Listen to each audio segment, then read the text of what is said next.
Hi and welcome back. This week we're going to talk about suspending judgment. Before we do, first of all, what we ought to do is figure out what is judgment. And I like the biblical example, even though I'm not a practicing Christian myself. I think that, it's really well described when we talk about Adam and Eve living in the Garden of Eden and being in a state of bliss. And then what happened is that Eve ate an apple from the tree of the knowledge of good and bad, or the tree of wisdom, or the tree of knowledge of good and evil. So I think the actual quote is a tree of knowledge of good and evil. What would you and I say? Well, that boils down to judgment, or what is good, what is bad, what is right, what is wrong, that kind of thing. What I'm going to suggest to you is that the more you can suspend judgment, the more freedom you will have. What that will lead to is having more compassion, more understanding, and a life that works better for you. But what do? Well, firstly, what you do is pay attention to your thinking.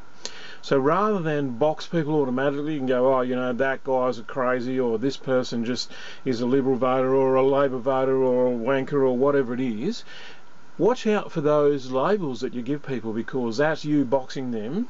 And the truth is, right down at the very bottom of it, if you look at it, what causes you to make judgments is fear. Because you see, if we don't know, then we've got something to worry about. But if we can get them into a box, man, that makes life easy for us. The problem is, when you get people into a box, you cut yourself off from them and from everybody else. So suspending judgment is going to enable you to have much more compassion, much more reason, much more understanding. Funnily enough, more vibrance, more vitality, more excitement in life. So the trick is, how do you do it? I don't know whether you can actually do it or not, but what you can do is you can find balance. So I have a friend who spends most of his time, this guy's a high net worth client of mine, he spends most of his time judging other people. Oh, they're a bunch of this and they're a bunch of that and that kind of stuff. And, he's got a bunch of horrible names that he applies to people he's never met, most of them from overseas, and they're just different. They're not bad, they're not wrong, they're just different. Their customs are different, their clothing is different, and he calls them terrorists and all sorts of things. Obviously they're nothing like that. However, what it does is it creates for him safety but pain. In other words, safety because he doesn't have to worry about the possibilities and be open, but pain because he's surrounded by people who are literally his enemies, or try to take advantage of him or get something from him, whatever. So even though he has high net worth, he's actually lives from the point of view of lack. So balance between judging and not judging comes from calling yourself to account and saying to yourself, what would you know? Was what I just said a generalisation, or was it based on actual information that I have?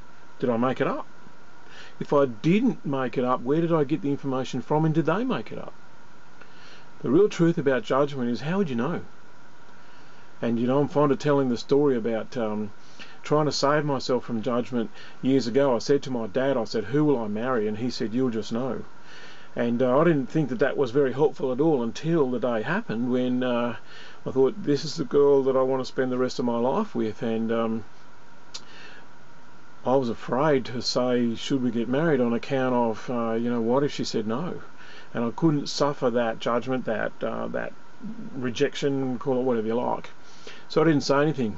Well, 18 months later, it became obvious to me that I'm going to have to say something. So I said, how about we get married? She said, no, I don't want to marry you. And I said, why? Which is my second stupid question for the day.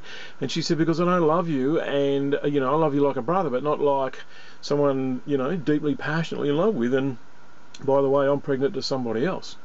Now, you might say, man, that was a bad day for you. You could judge that as being a bad day, and I did. I was pretty devastated. But it's probably 18 months, 2 years later, I met my wife Mary. We've been married 35 years now. We've got 2 kids. I can't tell you how much I love those kids. Was that original rejection good or bad? At the time, I couldn't tell, because I didn't have perspective. So even if you do judge, how would you know? You're just making it up. So imagine the freedom you give yourself when you chuck it away.